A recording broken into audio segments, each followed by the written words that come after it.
जय दोस्तों, उज्जवल परिवार फिर हाजिर भाई आप लोगों के बीच में अपनी क्लास लेकर के शुरू करते हैं आज की क्लास एज ऑन 26 अगस्त 2023। तो चलिए दोस्तों अपनी क्लास लेते हैं। इससे पहले की क्लास में गणेश भगवान आप लोगों पर अपना आशीर्वाद बनाए रखे, मां सरस्वती कृपा प्रदान करे। जब आशीर्वाद मां सरस्वती गणेश भगवान का मिलेगा तो आप लोगों पर लक्ष्मी जी का प्रेम अपने आप ही पहुंच जाएगा आप तक। तो चलिए दोस्तों शुरू करते हैं आज की क्लास लेते हैं। पहला क्वेश्चन मित्रों, आज की जो क्लास आप लोगों के बीच में तकरीबन मैं बात करूं, ये आपके बीच में शायद 528 या 29वीं क्लास रहने वाली है। उज्जवल परिवार हर दिन आप लोगों के बीच में अपनी शाम के इवनिंग में 8:30 बजे अपना लाइव सेशन रखता है और ये सुबह के समय आपको ये करंट जीके की क्लास अब मिलनी प्रारंभ हुई है। काफी दिन हो गए हैं भाई, थोड़ा सा प्रेम दिखाने की कोशिश करें। तो चलिए दोस्तों शुरू करते हैं, भगवान का वंदन करके लेते हैं पहला क्वेश्चन जो कि आपके बीच में है। उत्तर पूर्व विशेष अवसंरचना विकास योजना NESIDS के तहत परियोजनाओं के कार्यान्वयन में केंद्र द्वारा प्रदान की गई हिस्सेदारी कितनी है। सीधी सी बात कर रहा है कि इसके अंदर डायरेक्ट क्वेश्चन उठेगा दोस्तों। इसमें ये पूछ रहा है आप लोगों से कि कितने प्रतिशत के अंदर की इसके अंदर भागीदारी है भाई, कितने प्रतिशत के अंदर की भागीदारी है, ये बात यहां पर ये पूछ रहा है। तो चलिए दोस्तों 100% इसके अंदर केंद्र की भागीदारी है मित्रों, ध्यान रखना। कितने प्रतिशत आपके बीच में, तो 100% आप इसको कह सकते हैं 100% इसके बीच में आपकी केंद्र की भागीदारी है भाई, ठीक है। उत्तर पूर्व विशेष अवसंरचना विकास यानी कि आपकी किसकी बात है, नॉर्थ इंडिया की बात कर रहा है, नॉर्थ इंडिया की बात कर रहा है। परियोजनाओं के कार्यान्वयन केंद्र द्वारा प्रदान की गई हिस्सेदारी आपकी 100% है। जैसे ही हम नॉर्थ ईस्ट इंडिया की बात करते हैं, नॉर्थ ईस्ट इंडिया की दोस्तों बात करें हम यहाँ पर, जैसे उत्तर पूर्व की बात कर रहा है, नॉर्थ ईस्ट इंडिया की बात कर रहा है, तो यहाँ पर बड़ा एक चर्चा में था आपका मणिपुर भाई। मणिपुर आपका चर्चा में था। मणिपुर चर्चा में क्यों था, आपकी कुकी प्लस आपका मेतई जनजाति, मेतई जो जनजाति है, मेतई जनजाति को लेकर के आपका ये प्रसिद्ध था। अभी हाल ही में मैंने बताया था कि कुकी तथा मेतई जनजाति में क्या हो रहा था भाई, आपका संघर्ष हो रहा था मित्रों, ठीक है। चलिए दोस्तों एक बात यहाँ पे बताना चाहूंगा मैं आप लोगों को, आज की इस वीडियो का टारगेट कम से कम 1K होना चाहिए, 1K होना चाहिए। बहुत दिन हो गए हैं दोस्तों, अब थोड़ा सा प्रेम दिखाने का कष्ट करेंगे। हम यहाँ पर हर समय आपको हर प्रकार की जानकारी देने की कोशिश करते रहते हैं। तो मणिपुर कुकी मेतई जनजाति संघर्ष ये बीच में हुआ है, आपको पता पूरा देश इसके अंदर आगजनी हुई है, महिलाओं के साथ बदतमीजी की गई है, सारा कुछ इसके अंदर हुआ है। साथ ही हम यहाँ पर बात करते हैं अरुणाचल प्रदेश भी आपका, अरुणाचल जो प्रदेश है ये भी आपका इधर ही है। अरुणाचल प्रदेश चीन कि हमेशा इस पर नजर रही है। इसके साथ ही अगर हम बात करते हैं यहाँ पर मेघालय भाई, आपका मेघालय भी यही है, मणिपुर होगा, मेघालय होगा, मिजोरम भी भाई आपका, मिजोरम भी यहीं पर है। यानी कि 7 स्टेट हमारी ऐसे हैं जो हम उत्तर पूर्व में काउंट करते हैं, विशेष अधिकार भी यहाँ पर इनको प्रदान कर रखे हैं। इसलिए बार बार इनका जब जिक्र आता है तो सरकार 100%, केंद्र सरकार 100% अपनी तरफ से इनके साथ कोऑपरेट करने की कोशिश करती है, ताकि उन्हें ये ना लगे कि हम भारत के हिस्से ही नहीं है। तो चलिए दोस्तों आगे बढ़ते हैं हम। इससे पहले मैं आपको 2-3 बातें और बताऊंगा। जैसे मेघालय है, मेघालय की बात करें तो पूर्व का स्कॉटलैंड कहा जाता है। अरुणाचल प्रदेश में भारत का प्रथम गांव कहां पर आपका, अरुणाचल प्रदेश के अंदर मित्रों। अरुणाचल प्रदेश में ही भारत का पूर्वोत्तर पॉइंट भी आपका कहां पर है, तो अरुणाचल प्रदेश के अंदर ही है।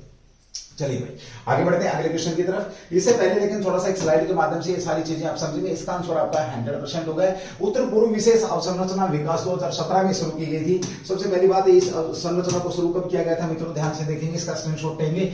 केंद्रीय क्षेत्र की योजना है, किसकी, आपकी एक केंद्रीय क्षेत्र की योजना, जिसके तहत भौतिक बुनियादी ढांचा यानी कि परिवार परियोजनाओं के लिए एक उत्तर पूर्व क्षेत्र के, यानी कि परिवार आपके कैसे ढंग से लोग जीवन यापन कर सके, उत्तर पूर्व क्षेत्र की राज्य सरकारों को 100% केंद्रीय वित्त पोषण प्रदान किया जाता है।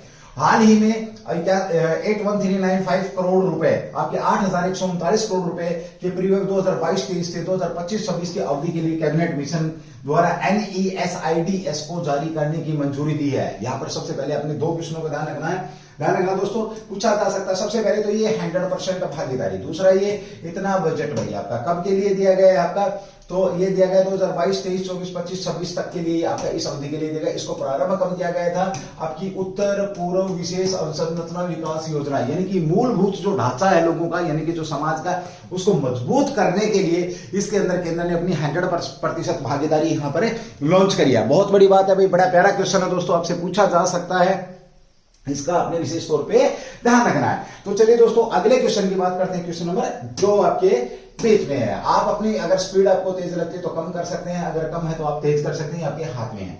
ठीक है भाई। चलिए अगला क्वेश्चन में आपका बीच में क्वेश्चन नंबर 2 की अगर मैं बात करूं, यहाँ पर भारत ने आपका मेतई national science foundation NSF national science foundation अनुसंधान सहयोग के लिए किस देश के साथ साझेदारी की है? NSF के लिए किसके साथ साझेदारी करी है? तो मित्रों वो किसके साथ करी है? अमेरिका के साथ करी है। ध्यान रखना, अमेरिका के साथ हमने ये साझेदारी करी है। ओके, अब 3-4 क्वेश्चन यहाँ पे हम लेकर के चलेंगे। देखिए पहला क्वेश्चन आपका, ये जो चारों देश आपके जापान की अगर मैं बात करूं तो ये मालाबार जो युद्ध अभ्यास जो कंप्लीट हुआ है, मालाबार युद्ध अभ्यास का हिस्सा था क्या भाई ये आपका? ओके, आपसे पूछेगा वही। उसके बाद UAE को अभी हाल ही में किसमें आपका ब्रिक्स के अंदर शामिल किया गया है? ब्रिक्स में शामिल किया गया UAE को। चीन की बात करें तो चीन ने अभी हाल ही में क्या किया है? हाल ही में अपना मैं अगर यहां पर बात करूं तो चीन ने एक भारत के साथ समझौता करने की कोशिश करी कि मैं अरुणाचल प्रदेश को लेकर के लद्दाख को लेकर के जो मुद्दा उस पर मैं बातचीत करने को तैयार हूं। आपसे पूछा जा सकता है, यानी कि लद्दाख और अरुणाचल प्रदेश को लेकर के भारत के साथ विवाद है। अमेरिका की बात हो ही चुकी है। कल हमारे प्रधानमंत्री साहब आपकी 47 यानी कि 45 साल या 47 साल के लगभग की बात करूं, इंदिरा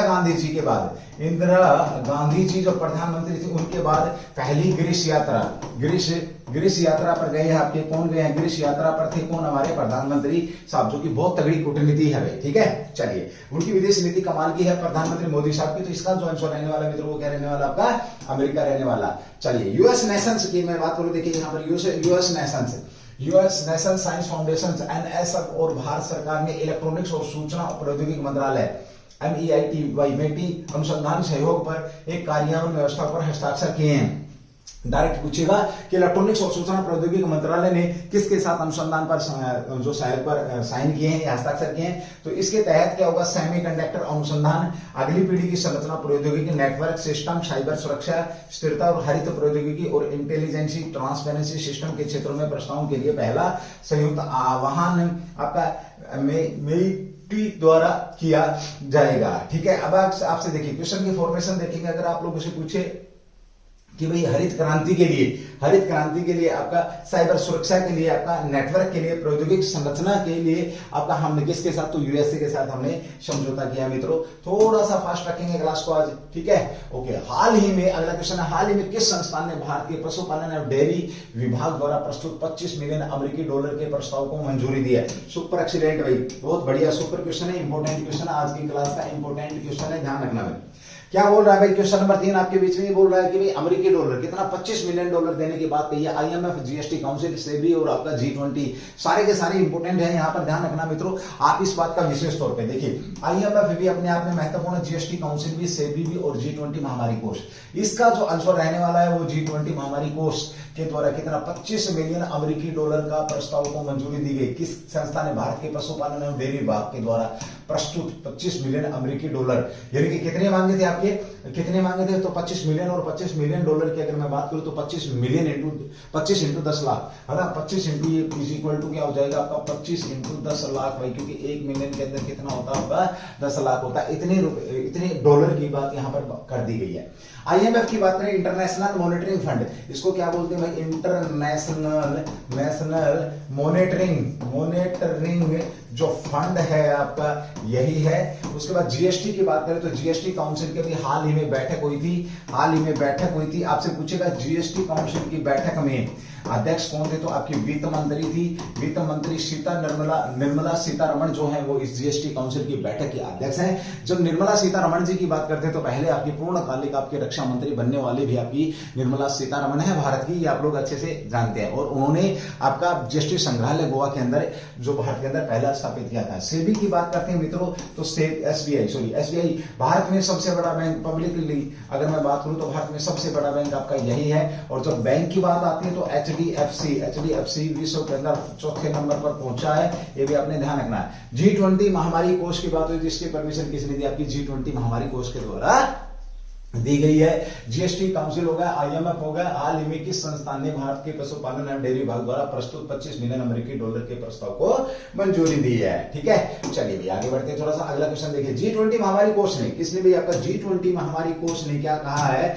ये कहा आपके भारत के पशुपालन और डेयरी विभाग, मत्स्य पालन, मछली पालन आपका, इसको मछली पालन को क्या कहा जाता है? तो एपी कल्चर कहा जाता है। एपी कल्चर के नाम से इसको जाना जाता है। दिल्ली इसके अंदर क्वेश्चन था। पशुपालन और डेयरी मंत्रालय DAHD भारत सरकार द्वारा महामारी की तैयारी और प्रतिक्रिया के लिए भारत में पशु सुरक्षा सुदृढ़ीकरण प्रस्तुत $25 मिलियन के प्रस्ताव को मंजूरी दी है। G20 महामारी कोष की स्थापना इंडोनेशिया के G20 प्रेसिडेंसी के तहत की गई थी, आपको पता है, ठीक है, ओके।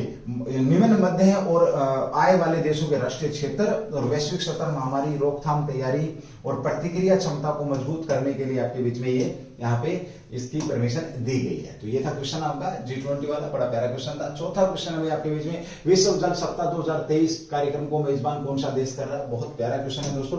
विश्व आपका जल सप्ताह, आपको पता है मित्रों, जल ही जीवन है। जैसा कि आप लोगों को पता है, जल ही जीवन है। कहीं कहीं पर ये जो जीवन है आपका, ये तबाही ला रहा है। कहीं अगर ये है ज्यादा है तो भी दिक्कत देता, और नहीं है तो भी दिक्कत देता दोस्तों। तो जल के ऊपर बहुत अच्छी बात है। तो जल सप्ताह, सबसे पहला क्वेश्चन आप लोगों के लिए, ये बड़ा प्यारा क्वेश्चन है।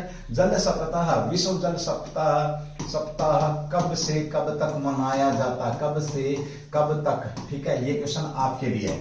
ओके, मैं इस साल छोड़ देके चलूँ आपका स्वीडन में। कौन सा आपका? स्वीडन।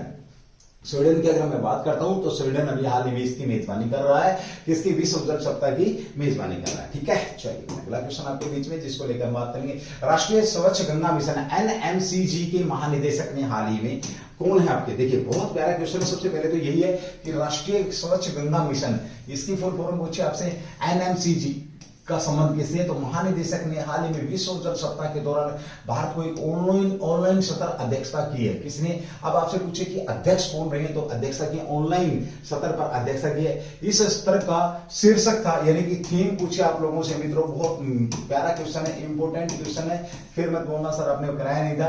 तो pre networking for integrated river basin planning and management, ये इसकी क्या रही है भाई? थीम रही है या विषय, जो भी आप समझे ध्यान से देख लेंगे, इसको आप स्क्रीनशॉट भी ले लेंगे, है ना। ओके, नदी बेसिन प्रबंधन दृष्टिकोण को अपनाने पर चर्चा हुई है, जिसमें विश्व जल सप्ताह 2023 24 अगस्त 2023 तक, यानी कि 20 से 24 अगस्त 2023 तक एक वार्षिक कार्यक्रम है जो कि ऑनलाइन और आपका स्टॉकहोम स्वीडन में seeds of change innovative solutions for a water wise world विषय पर आयोजित किया जाता है। विषय क्या रखा है इसकी? विषय की इसको भी आप थीम के तौर पे देख सकते हैं, इसको भी विषय के तौर पे देख सकते हैं। और इस स्तर का जो शीर्षक था वो आपके ऊपर है, ये शीर्षक था, ये विषय था। फिर एक बार फिर ध्यान से देखेंगे दोस्तों, बहुत प्यारा क्वेश्चन है। देखिए इंपोर्टेंट क्वेश्चन है, मैं फिर लिख रहा हूं आपके बीच में, ये इंपोर्टेंट है भाई, ये इंपोर्टेंट क्वेश्चन है। राष्ट्रीय स्वच्छ गंगा मिशन, क्वेश्चन नंबर 1 आपके बीच में ये हो गया। ठीक है, महानिदेशक कौन है? ये महानिदेशक कौन है? क्वेश्चन नंबर 2 आपके बीच में ये हो गया। ठीक है, 2। ठीक है, ओके। ऑनलाइन सत्र किस प्रकार से हुई थी? तो ये ऑनलाइन सत्र के अध्यक्ष कौन है आपके? तो अध्यक्ष इन्होंने की है। इसका जो शीर्षक है क्वेश्चन नंबर 4 आपके बीच में आप देखते जाएंगे, pre networking for integrated river basin planning and management था, जिसको नदी बेसिन प्रबंधन दृष्टिकोण को अपनाने पर चर्चा हुई थी। तो आपसे शीर्षक पूछे, 5वां क्वेश्चन आपका यहाँ पे है। दृष्टिकोण को अपनाने की चर्चा, विश्व जल सप्ताह आपका कब से कब तक?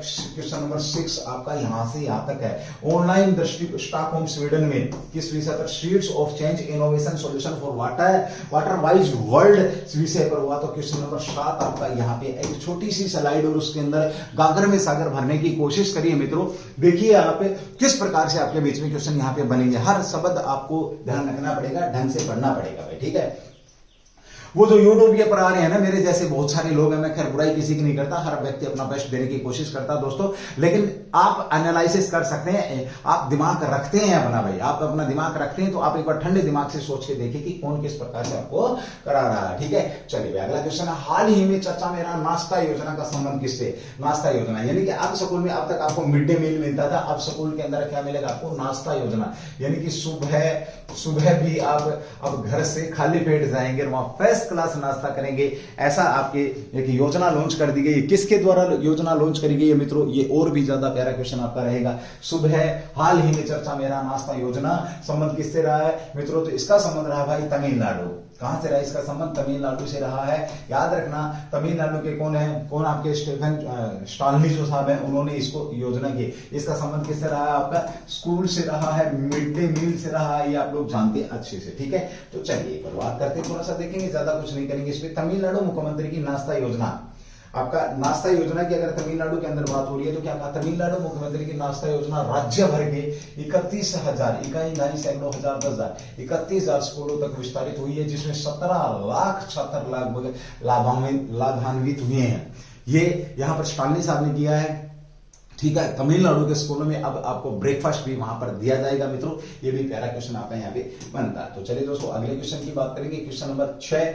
हाल ही में यूक्रेन को F-16 लड़ाकू विमान देने वाला तीसरा देश कौन सा बना रही है ना? यानी कि इससे पहले भी बहुत से देशों ने दिया। हाल ही में आपका यूक्रेन लड़ाकू F-16 लड़ाकू विमान देने वाला तीसरा देश कौन बनेगा? ठीक है, जर्मनी ने दिया है, फ्रांस ने दिया, इटली ने दिया, नॉर्वे ने दिया। बहुत प्यारा क्वेश्चन है। जैसा कि आपको पता है दोस्तों, यूक्रेन की अगर मैं बात करूं तो यूक्रेन वर्सेस आपका रूस का क्या हो रहा है? संघर्ष हो रहा है।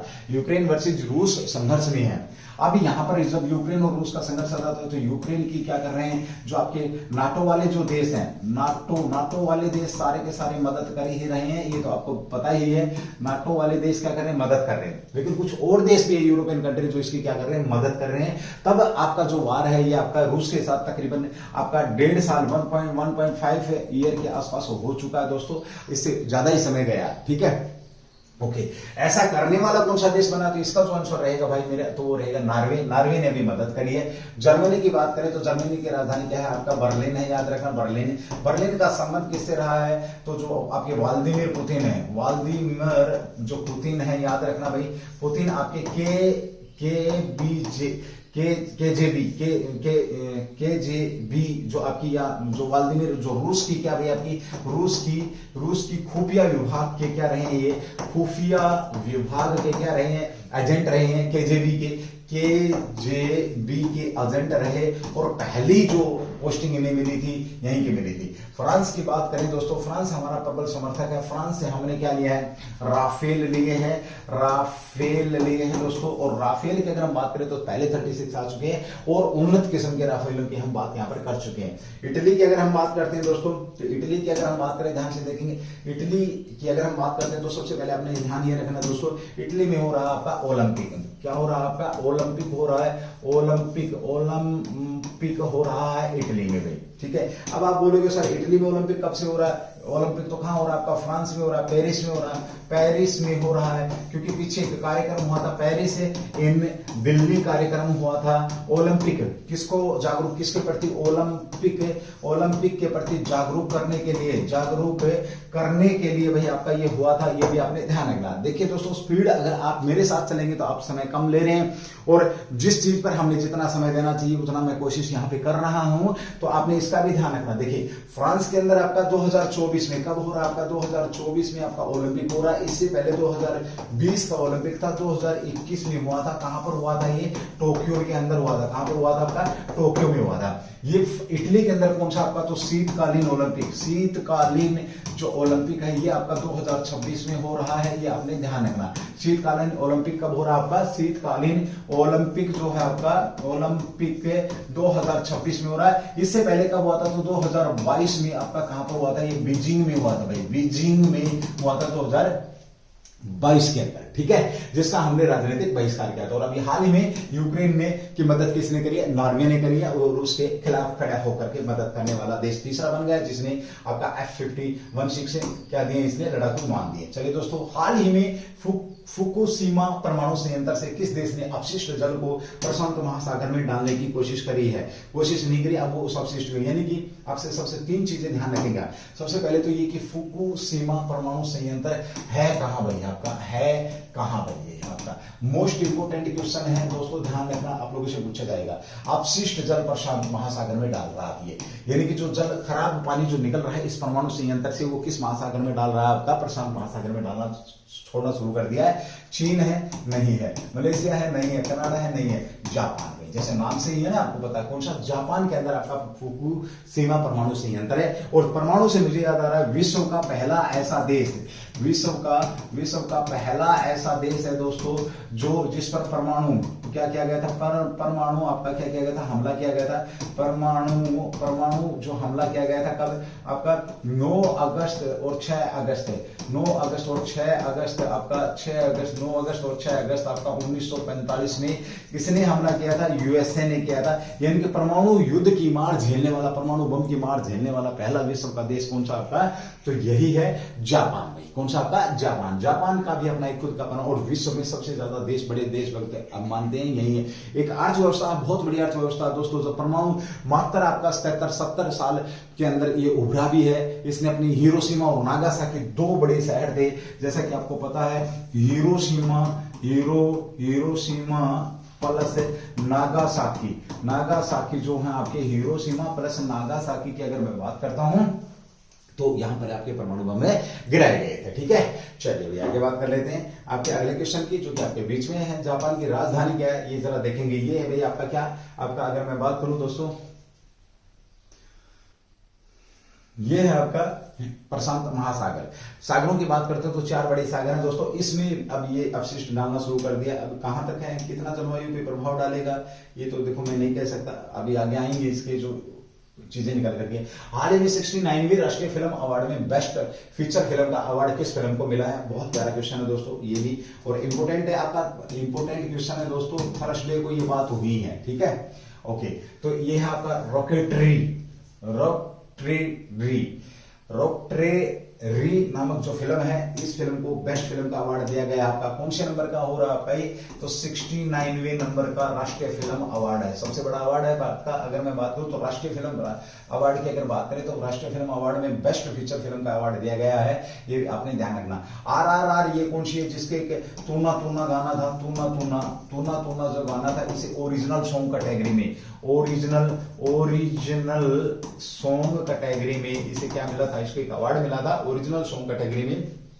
ऑस्कर से सम्मानित किया गया था। किससे किया गया था, ऑस्कर से सम्मानित किया गया था, ऑस्कर से। और अब तक यह फिल्म 6 बड़े अवार्ड जीत चुकी है, 6 बड़े अवार्ड ये अब तक जीत चुके। दोस्तों ध्यान रखना, गंगूबाई ने कौन सा अवार्ड जीत रखा, गदर ने अभी तक इस अवार्ड में कोई हाजिरी नहीं लगाई है। तो चलिए दोस्तों ये देखेंगे आपने, ये है वो हीरो, ये है हीरो। क्या शानदार सीन है ना, क्या शानदार सीन है। ये वाला शानदार है, या वाला, ये वाला, या ये वाला, या वाला, कौन सा शानदार सीन है, कितना बेहतरीन सीन है, कितनी बेहतरीन जीवंत एक्टिंग करते हैं हमारे जो कलाकार भाई। अब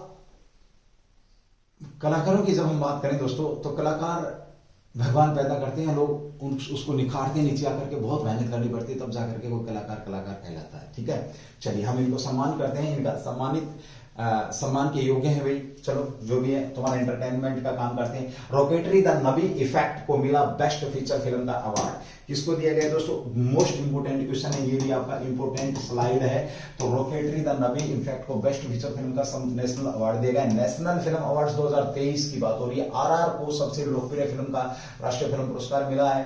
RR की मैंने बात करी ना, अभी 6 पुरस्कार जीतने वाली हो चुकी है आपकी। जबकि विक्की कौशल की सरदार उधम सिंह ने सर्वश्रेष्ठ हिंदी फिल्म का खिताब जीता है। विक्की कौशल की जो फिल्म है, किसकी, आपकी विक्की कौशल की सरदार उधम सिंह, कौन सी आपकी, सरदार उधम सिंह ने सर्वश्रेष्ठ हिंदी फिल्म फीचर का खिताब। रॉकेटरी द नाबी इम्पैक्ट ने बेस्ट फीचर फिल्म पुरस्कार जीता। दोस्तों ये प्यारा क्वेश्चन है, आप इसका स्क्रीनशॉट ले सकते हैं, बेहतरीन क्वेश्चन आपके बीच में रहने वाला है। ठीक है, चलिए आगे बढ़ते हैं, 2-3 और स्लाइड होंगी इसके अंदर। हाँ, द कश्मीर फाइल्स को राष्ट्रीय एकता पर सर्वश्रेष्ठ फिल्म अवार्ड। आपसे पूछिए कश्मीर फाइल को कौन सा अवार्ड मिला है। कश्मीर फाइल की अगर मैं बात करता हूं मित्रों, तो कश्मीर फाइल को राष्ट्रीय एकता पर सर्वश्रेष्ठ फिल्म अवार्ड दिया गया है। इसको नरगिस दत्त पुरस्कार पर कौन से के लिए, नरगिस दत्त, कौन सा पुरस्कार मिला, नरगिस दत्त पुरस्कार दिया गया।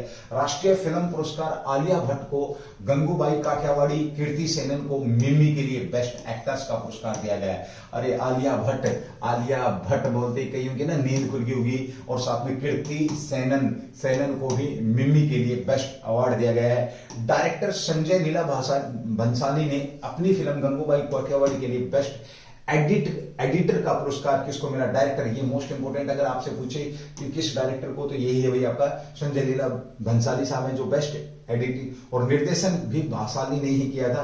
पंकज त्रिपाठी ने फिल्म मिमी की अपनी भूमिका के लिए बेस्ट स्पोर्टिंग एक्टर, किसके आपका फिल्म मिमी में इन्हें बेस्ट आपका स्पोर्टिंग एक्टर का पुरस्कार जीता है। 59वें राष्ट्रीय फिल्म पुरस्कारों में सिद्धार्थ मल्होत्रा की शेरशाह को स्पेशल जूरी अवार्ड दिया गया, ये भी इंपॉर्टेंट है। आपसे पूछेगा कि स्पेशल जूरी अवार्ड किसे दिया गया है, तो शेरशाह को स्पेशल जूरी अवार्ड दिया गया है। एक बार इसका स्क्रीनशॉट लेंगे आप लोग, है ना, एक बार इसका स्क्रीनशॉट लेंगे। बहुत प्यारा क्वेश्चन आपसे पूछा जा सकता है। देखिए थोड़ा सा मैं इसको ना क्लोज कर दूं। अब आपको मेरे ख्याल में आई थिंक अब आपकी रेंज में होगा ये शायद पूरी स्लाइड। अब आप इसका स्क्रीनशॉट ले सकते हैं, इसका स्क्रीनशॉट लेंगे भैया, ठीक है। चलिए आगे बढ़ते फिर हम, ठीक है।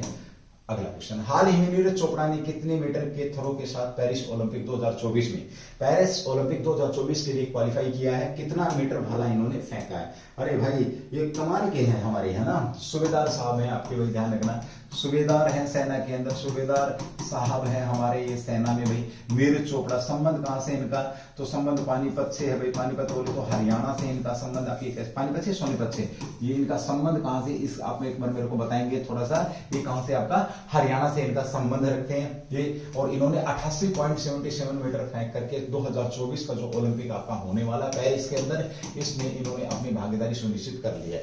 दूसरा ऐसा बंदा है, दूसरा ऐसा एथलीट है आपका, ये खिलाड़ी है जिसने ओलंपिक में पर्सनली क्या जीता, गोल्ड जीतने वाला भारत का दूसरा खिलाड़ी है ओलंपिक में भी। ओलंपिक में इन्होंने टोक्यो ओलंपिक में गोल्ड जीता था मित्रों। अब मैं तुमसे पूछूं कि पहला ओलंपिक में गोल्ड जीतने वाला खिलाड़ी कौन था, ये भी आपके बीच में, जिसने शूटिंग के अंदर जीता था, शायद में भी अभिनव बिंद्रा साहब थे। इन्होंने अपना शूटिंग के अंदर गोल्ड जीता था। दूसरा गोल्ड जीतने वाले आपके नीरज चोपड़ा साहब हैं, जिन्होंने भाला फेंक में, या हम बात करें जेवलिन थ्रो में, इन्होंने ये अपना अवार्ड जीता, ठीक है। इन्होंने 5-6 ऐसे अवार्ड जीत रखे हैं, ऐसे मेडल जीत रखे हैं जो शायद ही किसी भारतीय के पास होंगे, ठीक है, रिकॉर्ड ब्रेकर का। अगला क्वेश्चन भी आपके बीच में, इसकी बात करें तो राष्ट्रपति द्रौपदी मुर्मू ने किसकी स्मृति में एक डाक टिकट जारी किया, इंपोर्टेंट है भाई दोस्तों, ध्यान रखना। मातंगनी हजारिका है, विजय लक्ष्मी पंडित है, माधवी पूछ है, दादी प्रकाश मणि है। मोस्ट इंपोर्टेंट क्वेश्चन है। अगर दिल्ली पुलिस में आ भी जाइए, डिग्री में आ भी जाए तो कोई बड़ी बात नहीं है यार दोस्तों, याद रखना, ये सिग्नेचर कर रहा हूं आपके बीच में, ये क्वेश्चन आ सकता है आपके बीच में, इंपोर्टेंट है। अवर एनालिसिस 4 महीने पहले एनालिसिस करके बता रहा हूं, क्योंकि मातंगनी हजारी और ये दोनों टक्कर की हैं, याद रखना। इन्होंने क्या किया था, 77वें, इनका नाम दिया 77वें स्वतंत्रता दिवस पर राष्ट्र के नाम संबोधन में। आपसे पूछेगा कि किस महिला स्वतंत्रता सेनानी का राष्ट्रपति द्रौपदी मुर्मू द्वारा जिक्र किया गया, तो मातंगनी हजारिका के किया गया था। विजय लक्ष्मी पंडित की बात करें तो यूएनओ में पहुंचने वाली पहली आपकी भारतीय महिला है। माधवी पूछ की बात करें तो ये आपकी कौन है, सेबी की। माधवी पूछ की बात करें तो सेबी की क्या है, अध्यक्ष हैं दोस्तों, ये आपने ध्यान रखना है पूरा। दादी प्रकाश मणि की अगर हम बात करते हैं तो इनके नाम पर अभी डाक टिकट जारी करी, किसके द्वारा जारी की गई है, तो आपकी राष्ट्रपति महोदय के द्वारा जारी किया गया। तो चलिए दोस्तों, आज की क्लास आपकी यहीं तक रहने वाली है। मित्रों क्लास कैसी लगी, एक बार आप प्रेम जरूर दिखाएंगे। आप अगर थैंक यू भी लिखते हैं, आप अगर ओके भी लिखते हैं तो मेरे लिए बहुत बड़ी बात है। थैंक यू बोलने की तो खैर जो जरूरत नहीं होती है, बट फिर भी आपका जो हर मैसेज है वो हमारे लिए बड़ा काम का होता है। आपका हर मैसेज हमें कुछ ना कुछ मोटिवेशन का काम, कहीं ना कहीं हमें बहुत सारी चीजें देकर के जाने का काम करता है। तो चलिए दोस्तों, आज की क्लास कैसे लगी, खैर जो भी है आप लोग स्क्रीनशॉट ले सकते हैं। बहुत जल्द कुछ लोगों की थी सर पीडीएफ प्रोवाइड कराया करो, मैं कोशिश करूंगा भाई, धीरे धीरे चीजें आपके बीच में सिंपल होती जा रही है। तो एक समय आएगा जब सारी चीजें होंगी, तो आज का विशेष टारगेट जो था 1K का, वो जरूर ध्यान रखेंगे दोस्तों। आज नहीं तो कल तो जरूर करेंगे पूरा, क्योंकि कल आपको भी पता है क्या होने वाला है। और आज का ये जो सेशन था यहीं तक रहने वाला है दोस्तों। मेहनत करो, मेहनत का कोई ऑप्शन नहीं होता। थैंक यू, जय हिंद, जय भारत, डू दी बेस्ट।